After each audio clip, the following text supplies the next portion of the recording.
Shalom Bapak Ibu Saudara, selamat datang dalam ibadah online GBI Grace Community Center. Merupakan sebuah kebanggaan bagi kami jika Bapak Ibu dapat beribadah bersama-sama dengan kami melalui channel YouTube Grace Community Center. Kami yakin dan percaya bahwa Roh Kudus dapat bekerja dimanapun kita berada. Karena itu saat ini siapkan hati dan siapkan roh Bapak Ibu Saudara untuk mengikuti ibadah ini dengan baik. Jika Bapak Ibu Saudara merasa diberkati dengan ibadah ini, silakan tekan tombol subscribe untuk mengikuti kami di channel YouTube Grace Community Center. Dan juga jika Bapak Ibu membutuhkan pelayanan doa, silakan menghubungi kami melalui nomor WhatsApp yang tertera ataupun juga mengirimkan pesan melalui Instagram dan Facebook GBI Grace Community Center. Terima kasih, selamat beribadah, Tuhan Yesus memberkati. Shalom Bapak Ibu Saudara, selamat hari Minggu. Kita bersyukur untuk kebaikan Tuhan sepanjang hari sampai detik ini. Tuhan Yesus kita Allah yang baik, amin. Mari kita siapkan hati kita naikkan syukur kita buat Allah kita, Bapa kita yang sangat baik. Haleluya Tuhan. Kami bersyukur Tuhan untuk segala kebaikan Tuhan dalam hidup kami. Saat ini ya Bapa, kami mau mempersembahkan yang terbaik ya Bapa, untuk hormat kemuliaan nama-Mu ya Yesus. Oh Tuhan, mari Engkau hadir Tuhan di tengah-tengah kami ya Bapa. Kami naikkan syukur kami bagi-Mu ya Yesus. Bapa,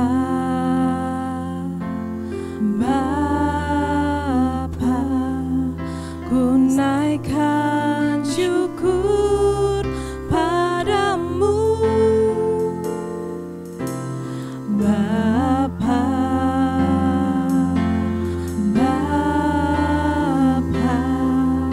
ku sembah sujud kepadamu.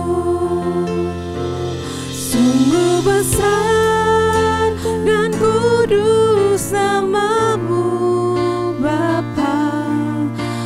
selalu puji nama-Mu. Besar setia-Mu, rahmat-Mu di dalam hidupku. Bapa, ku mengasihi-Mu. Haleluya Yesus, mari kita panggil Dia Bapa.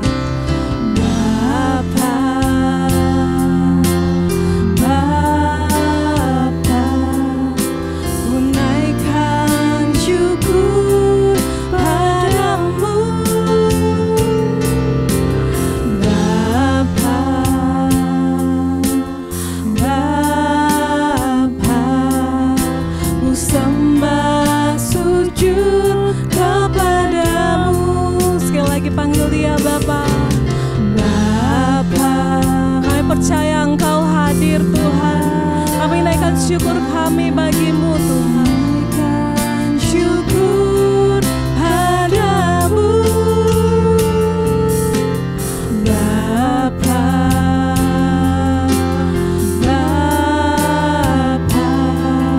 ku sembah sujud kepadamu. Sungguh besar dan kudus nama-Mu, Bapa, ku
naikkan syukur kita bagi Allah kita, sebab Dia Bapa yang sangat baik. Oh Yesus, kami bersyukur Tuhan untuk kasih setia-Mu Yesus. Haleluya. Mari segenap hati katakan sungguh besar, sungguh besar dan kudus nama-Mu Bapa. Ku selalu puji nama-Mu, besar setiamu, rahmat-Mu di dalam hidupku Bapa. Ku mengasihi-Mu. Sekali lagi, sungguh besar, sungguh besar dan kudus nama-Mu Bapa. Ku selalu puji nama-Mu, besar setiamu, rahmat-Mu di dalam hidupku Bapa. Ku mengasihi-Mu. Haleluya. Bapa, ku mengasihi-Mu. Bapa, ku mengasihi-Mu. Oh Yesus, kami mengasihi-Mu Tuhan. Ini ucapan syukur kami, ini ucapan syukur kami Yesus. Kami bersyukur padamu. Mari Bapak Ibu Saudara, kita naikkan syukur kita buat Allah kita, sebab Dia Bapa yang sangat baik.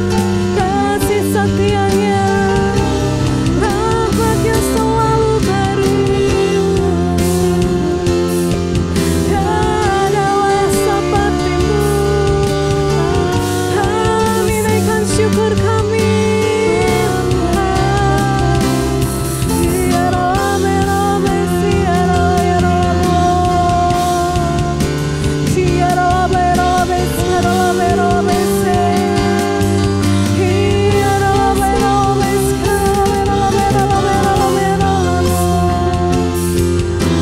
segenap hati kami menyembah-Mu Tuhan, segenap hati kami bersyukur untuk kebaikan-Mu Yesus.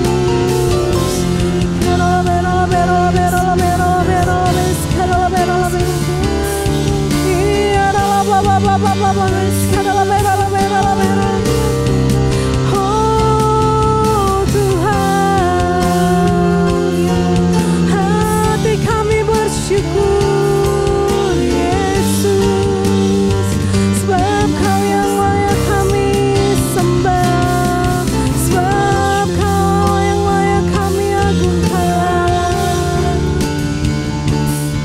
Haleluya, glory, haleluya,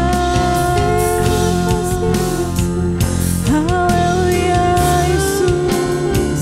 Dialah Engkau yang bertahta Tuhan di atas pujian penyembahan kami ya Bapa. Nama-Mu kudus, nama-Mu yang layak Tuhan untuk disembah ya Bapa. Oh Tuhan, haleluya. Ku mau memuji-Mu, ku selalu puji-Mu. Ku mau menyembah-Mu, ku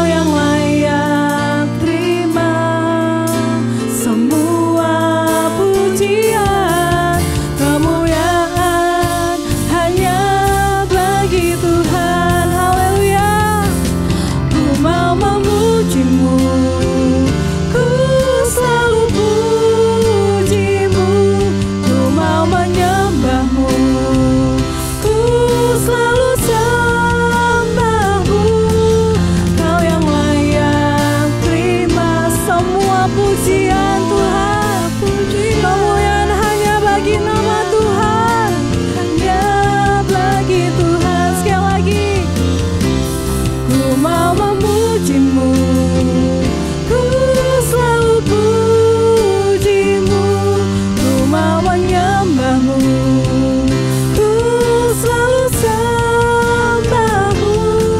Kau yang layak terima semua pujian, kemuliaan hanya bagi Tuhan.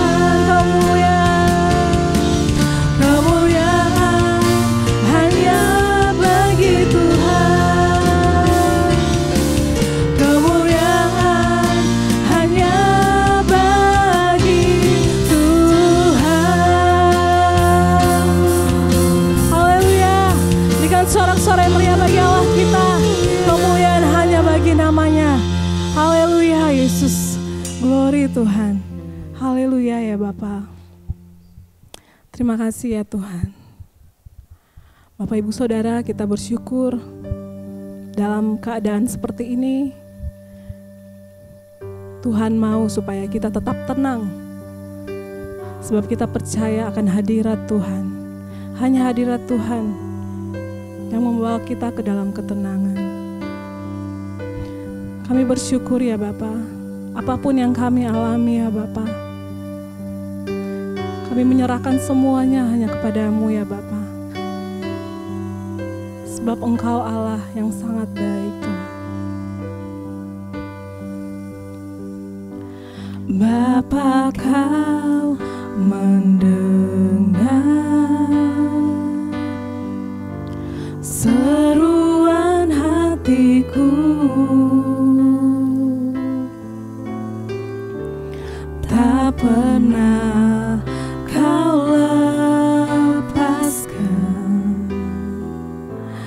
dari kasih-Mu. Lewat lembah kelam, Kau temani aku. Roh-Mu bekerja selalu untuk kebaikanku. Mengalirlah Engkau Yesus, mengalir kuasa dari tempat maha tinggi. Bapa kekal mulia, Kau hadir di sini, memulihkan hati, menyembuhkan yang terluka. Ku kan tenang bersama-Mu Bapa. Haleluya Yesus. Bapa, Kau mendengar seruan hatiku, tak pernah Kau lepaskan dari kasih-Mu. Amin Yesus. Lewat lembah kelam, Kau temani aku. Roh-Mu bekerja Yesus, Roh-Mu bekerja selalu untuk kebaikanku. Mengalir kuasa dari tempat maha tinggi. Bapa kekal-Mu, Kau hadir di sini, memulihkan hati, menyembuhkan yang tak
kasih ya Bapa untuk pagi hari ini ya Yesus.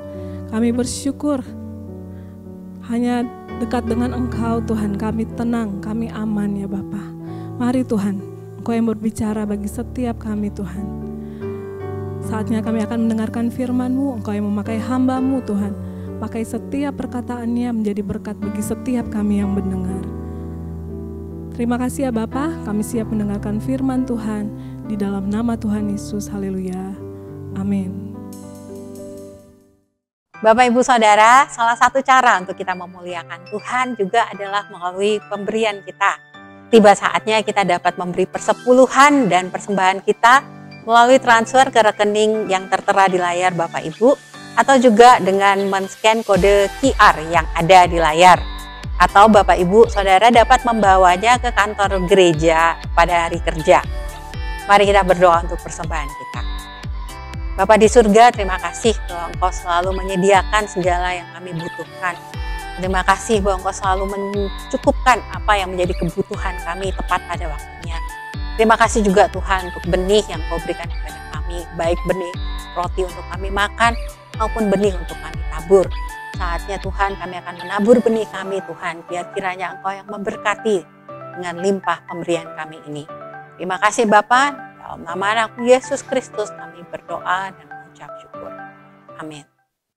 Shalom, puji Tuhan, haleluya. Kita berjumpa dalam ibadah kita bersama-sama yang saya yakin diberkati oleh Tuhan.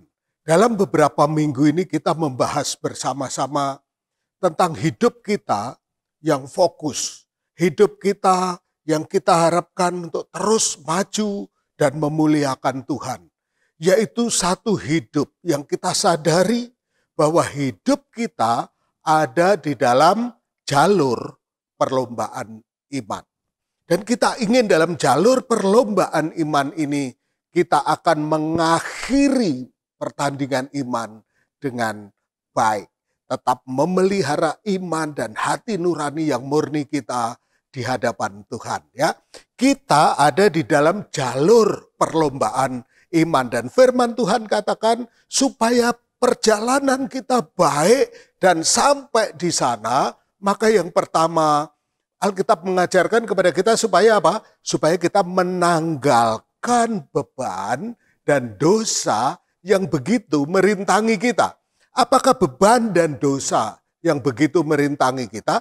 Tentu beban ini bukan dosa karena beban dan dosa. Nah, beban ini adalah yang pertama yang telah kita pelajari bersama, yaitu tentang emosi yang negatif, tentang kekhawatiran, tentang kecemasan, tentang dendam, tentang ketidakpercayaan, dan sebagainya.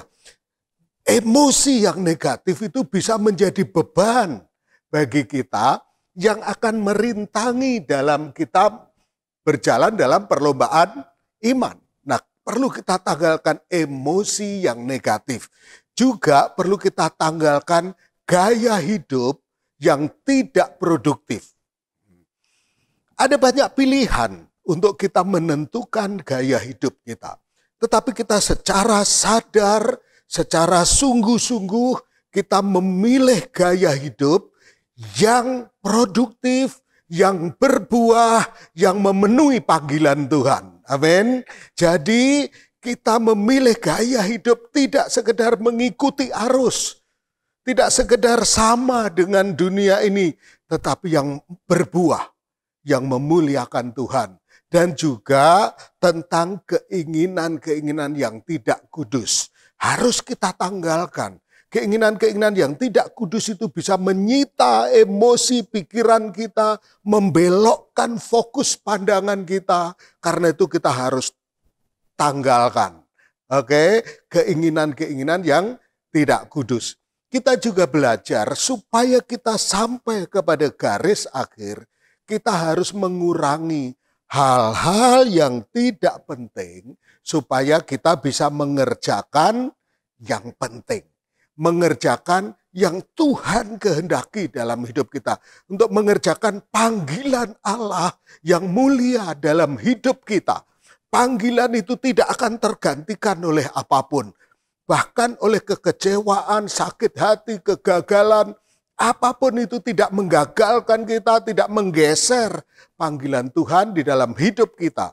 Kita mengurangi hal-hal yang tidak penting supaya kita bisa melakukan hal-hal yang penting.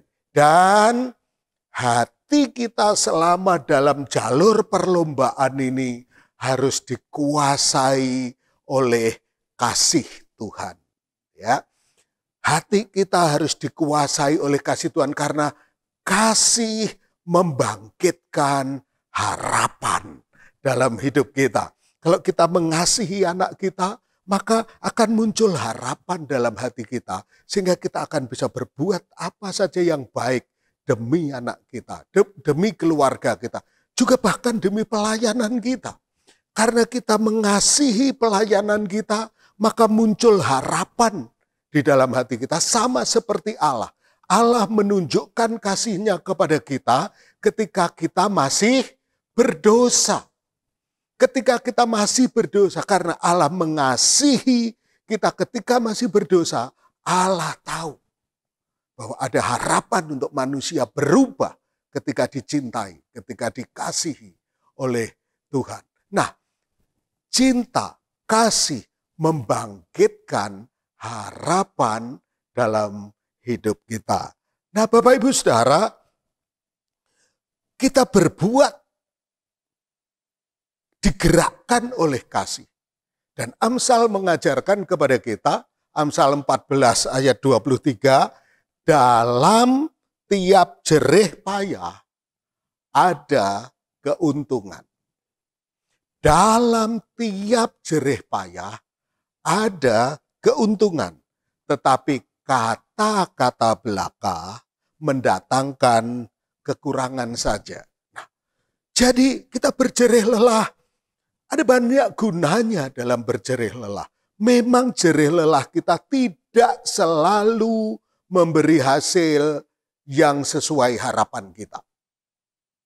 Tetapi dalam berjerih lelah yang kita lakukan sesuai dengan kehendak Tuhan akan memberikan kepada kita arti, makna bagi hidup kita sendiri.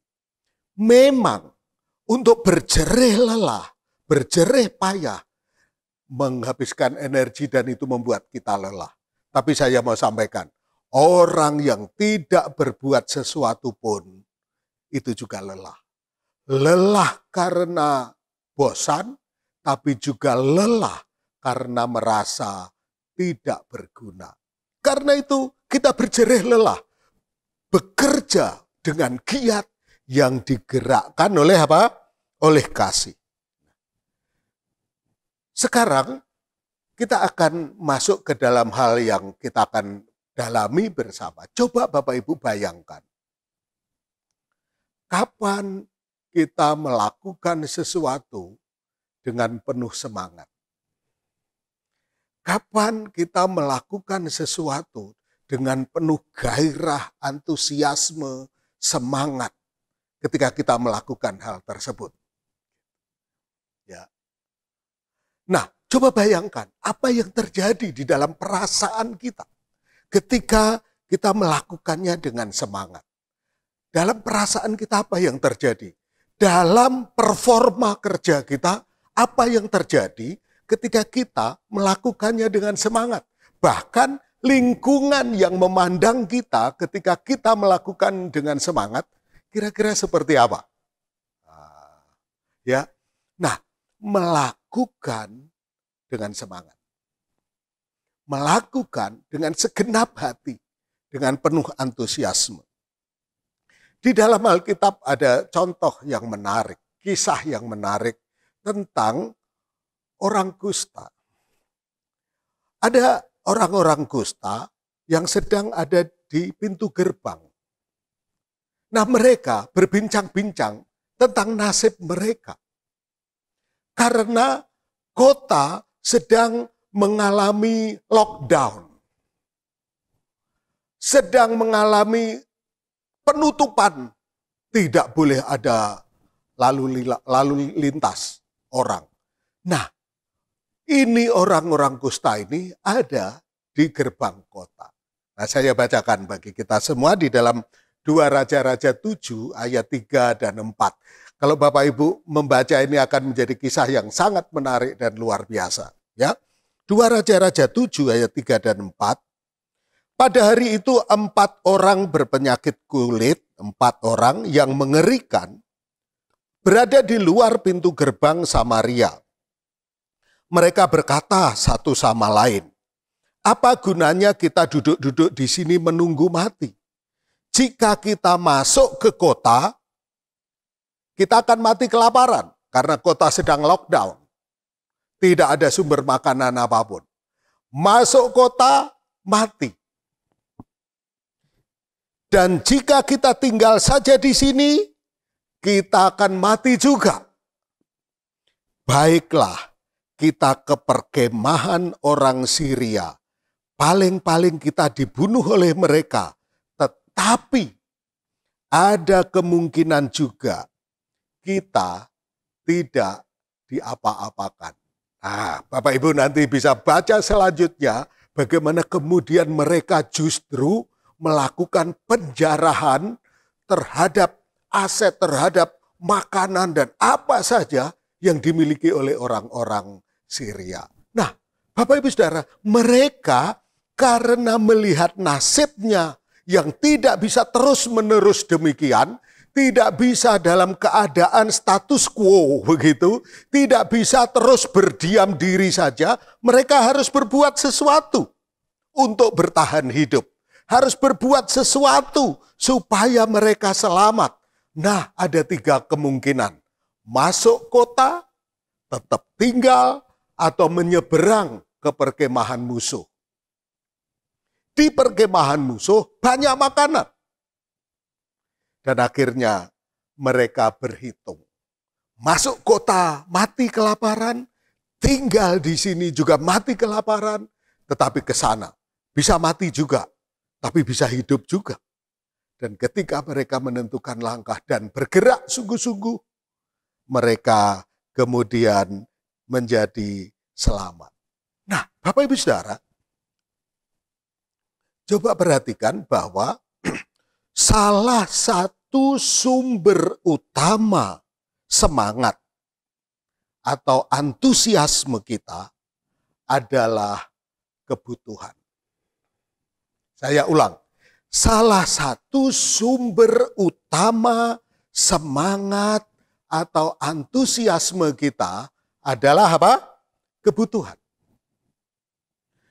Seseorang ketika melihat kebutuhan, maka kemudian dia berani bergerak, bahkan mengatasi berbagai macam kesulitan.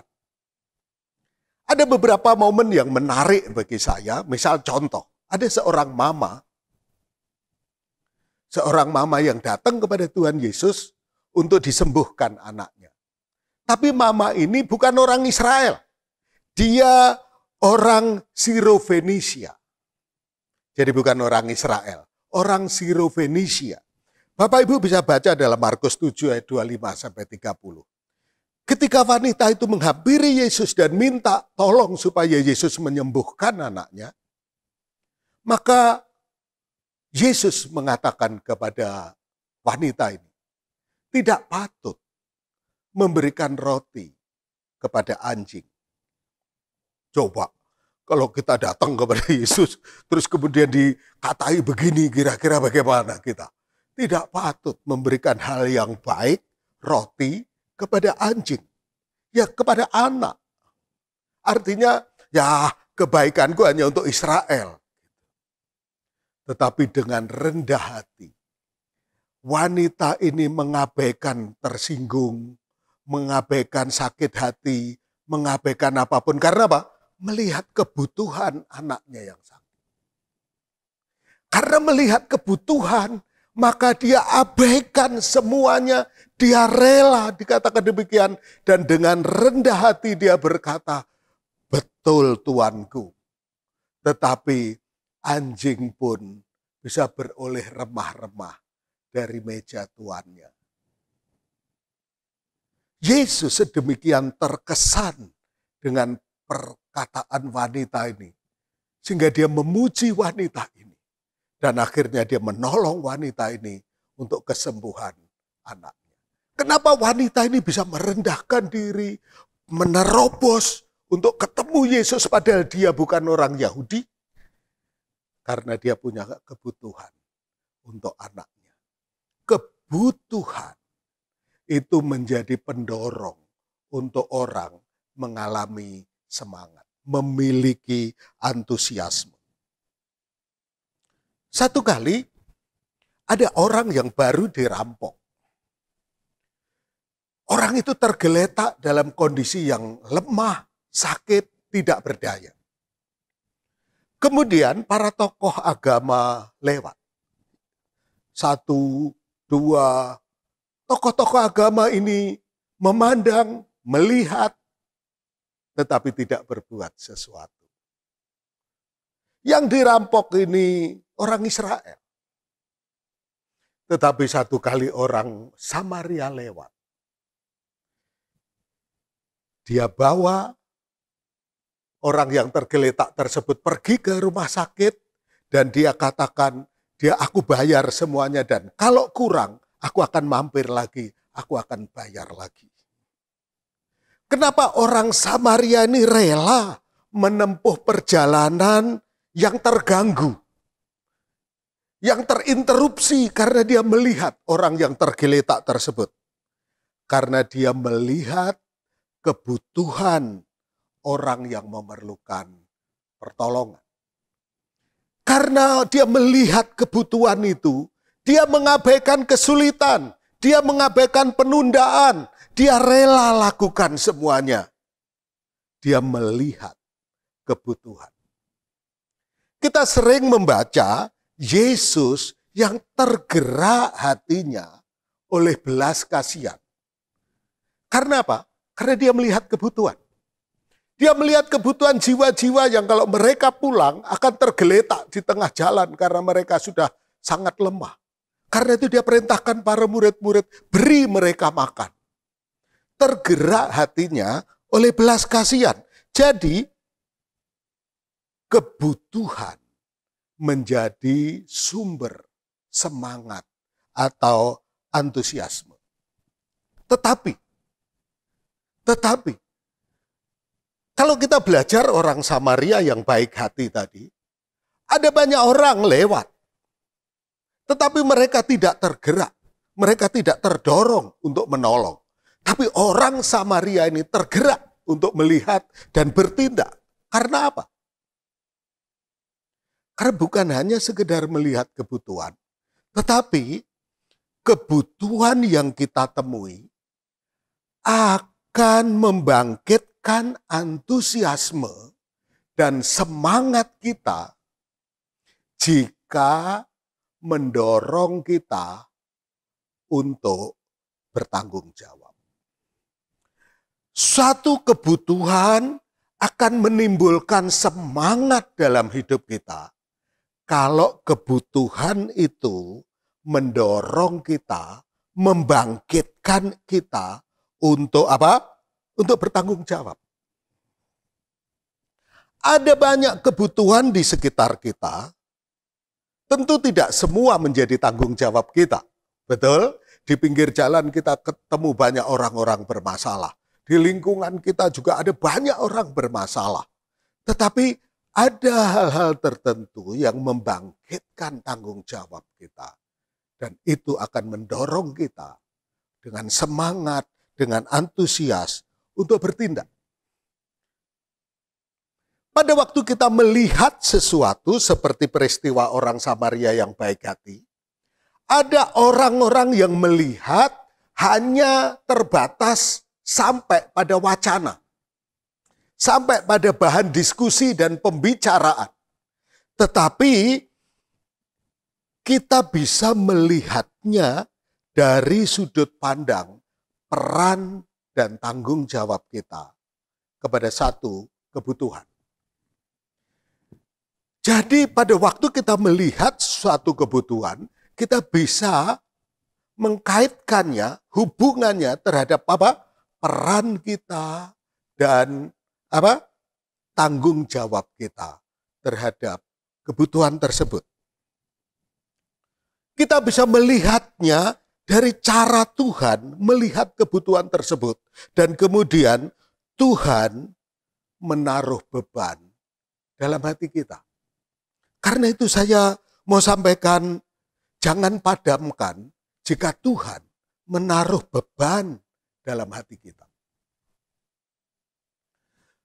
Tuhan memberikan kepada kita kesempatan untuk melayani.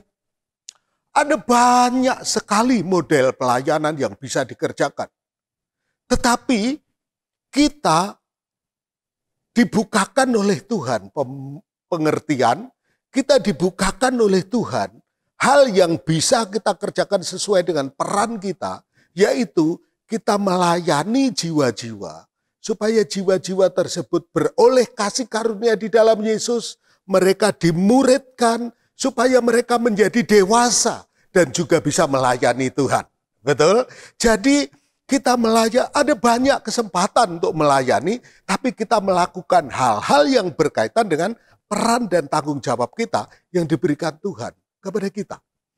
Melayani jiwa-jiwa, memuridkan mereka, supaya mereka juga bisa menjadi pelayan yang dipakai oleh Tuhan untuk melayani jiwa-jiwa yang lain.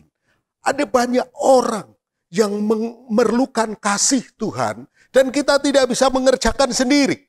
Tetapi kita perlu ada banyak orang yang kita bangkitkan supaya mereka juga mengerjakan pekerjaan-pekerjaan yang kita kerjakan dari Tuhan. Yaitu memuridkan jiwa-jiwa dan membawa mereka kepada panggilan Tuhan yang mulia, yaitu untuk melayani jiwa-jiwa. Jadi,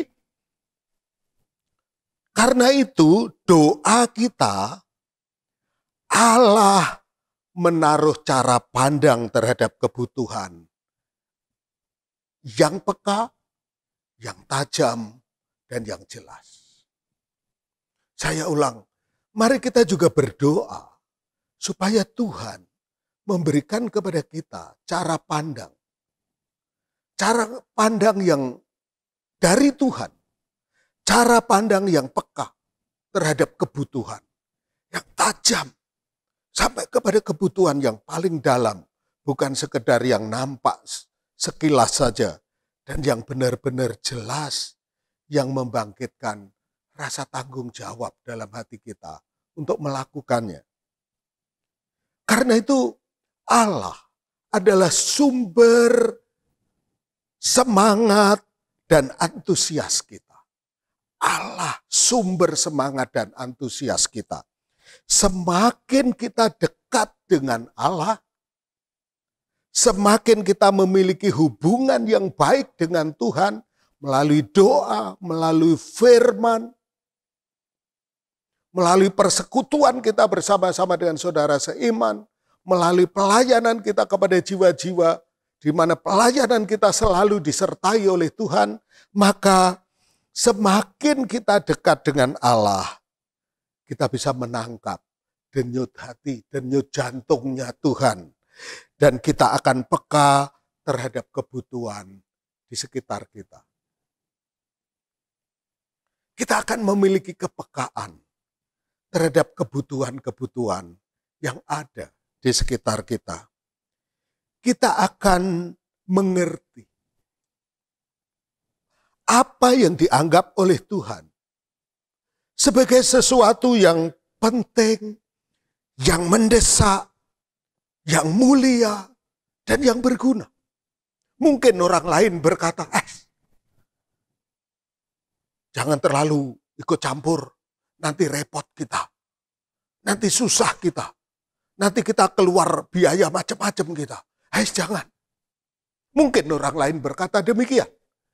Tetapi karena kita menangkap hati Tuhan, karena kita bisa merasakan apa yang Tuhan juga rasakan, maka kita bisa melihat kebutuhan yang mendesak, yang penting, yang mulia itu. Sehingga kita sama seperti orang Samaria yang baik hati, kita rela untuk sepertinya terganggu, rela untuk sepertinya keluar dari kenyamanan kita. Karena kita ingin menjawab kebutuhan dari banyak jiwa yang membutuhkan kasih Tuhan. Mari kita tengok Alkitab. Betapa banyak tokoh-tokoh Alkitab. Mereka yang menjawab kebutuhan yang ada. Dan ketika mereka menjawab kebutuhan yang ada, Tuhan akan menyertai mereka.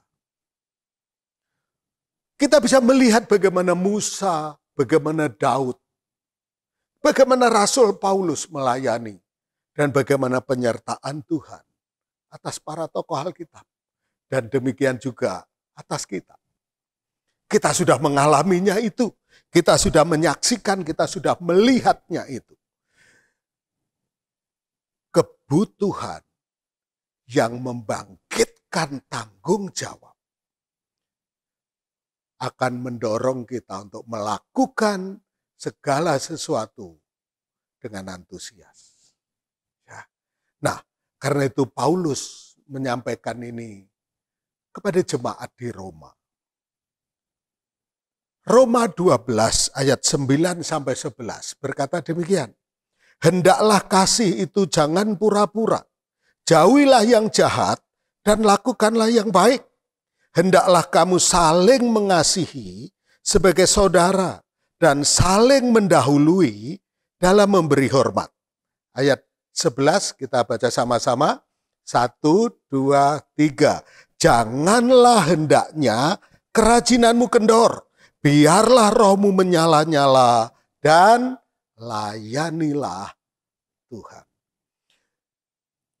Janganlah hendaknya kerajinanmu kendor. Biarlah rohmu menyala-nyala dan layanilah Tuhan. Haleluya. Ayo kita semangat. Ayo kita semangat. Tidak kebetulan kalau kita bisa melihat suatu kebutuhan. Sementara yang lain tidak melihat itu sebagai kebutuhan. Tidak kebetulan artinya Tuhan sedang menyatakan itu kepada kita dan kita bisa menjadi alat Tuhan untuk menjawab kebutuhan tersebut. Allah memberi beban dan kita dipakai oleh Tuhan menjadi alatnya. Allah kita sudah terbukti. Allah kita setia kepada janjinya. Dia Yehova Jireh. Dia Allah yang menyediakan bagi kita.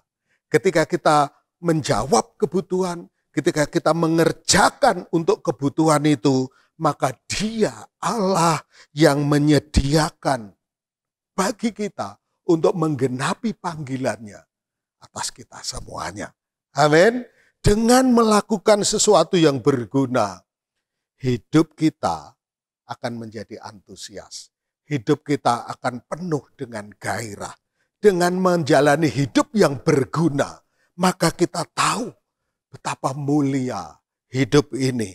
Kita merasa bahwa hidup kita menjadi berarti untuk jiwa-jiwa maupun untuk Tuhan. Betul? Ayo kita semangat. Ayo kita melakukan segala sesuatu dengan segenap hati. Kebutuhan yang mendorong kita untuk bertanggung jawab, sumber semangat dan antusiasme kita yang dari Tuhan. Oke, Tuhan memberkati kita semuanya. Amin. Mari kita berdoa bersama-sama. Haleluya Tuhan, kami bersyukur kepadamu karena dalam perlombaan iman ini Engkau menyertai kami. Engkau menaruh beban dalam hati kami supaya kami memilih gaya hidup yang benar, gaya hidup yang baik yang dituntun oleh beban yang Engkau taruh di hati kami untuk menjawab kebutuhan dari jiwa-jiwa yang memerlukan kasih-Mu, yang memerlukan anugerah-Mu ya Tuhan. Tuhan, ini kami gereja-Mu, Engkau terus setia menyertai kami semua. Engkau mencukupkan apa yang kami perlukan. Engkau menyediakan yang kami butuhkan. Engkau memberi kesanggupan dan kemampuan kepada kami Tuhan. Terima kasih Tuhan, terpuji namamu. Jemaat semua, Tuhan kami bawa kepadamu, Engkau memberkati semua jemaat. Dalam usaha, pekerjaan, studi, keluarga, Tuhan Engkau memberkati. Dan dalam pelayanan kami bersama, sel grup kami, pelayanan ibadah kami, pelayanan online kami, Tuhan Engkau memberkati semua, supaya pelayanan kami menjawab kebutuhan masyarakat. Menjawab kebutuhan banyak jiwa yang membutuhkan pertolongan-Mu, yang membutuhkan peneguhan, penghiburan, kebenaran yang daripada-Mu. Tuhan, berkat-Mu atas kami semua. Kami juga terus berdoa untuk pemerintah kami, berkati pemerintah kami. Tuhan, baik dari pusat sampai RT RW, semua Engkau berkati, supaya memimpin bangsa ini sesuai dengan kehendak Tuhan. Memimpin bangsa ini hidup dalam kebenaran, hidup dalam kesucian, hidup yang memuliakan Engkau. Terpuji namamu Tuhan, Kau Allah yang baik, Allah yang penuh kasih karunia kepada kami. Sekarang jemaat, mari kita bangkit berdiri bersama-sama untuk mengakhiri ibadah kita pada pagi hari ini. Haleluya. Allah menaruh beban dalam hati kita yang mendorong kita untuk bertanggung jawab. Sehingga kita melakukan panggilan Tuhan dengan penuh gairah, dengan segenap hati kita melakukannya. Kita ingin memuliakan Tuhan dalam panggilannya yang kita kerjakan untuk orang-orang yang membutuhkannya. Terpuji nama Tuhan, karena itu terimalah berkat dari Allah Bapa, kasih sayang Tuhan Yesus Kristus, dan persekutuan Roh Kudus yang menyertai kita mulai saat ini sampai selama-lamanya. Terimalah berkatnya berlimpah-limpah dalam nama Tuhan Yesus. Semua kita yang percaya katakan, amin, amin. Tuhan memberkati kita semuanya. Shalom.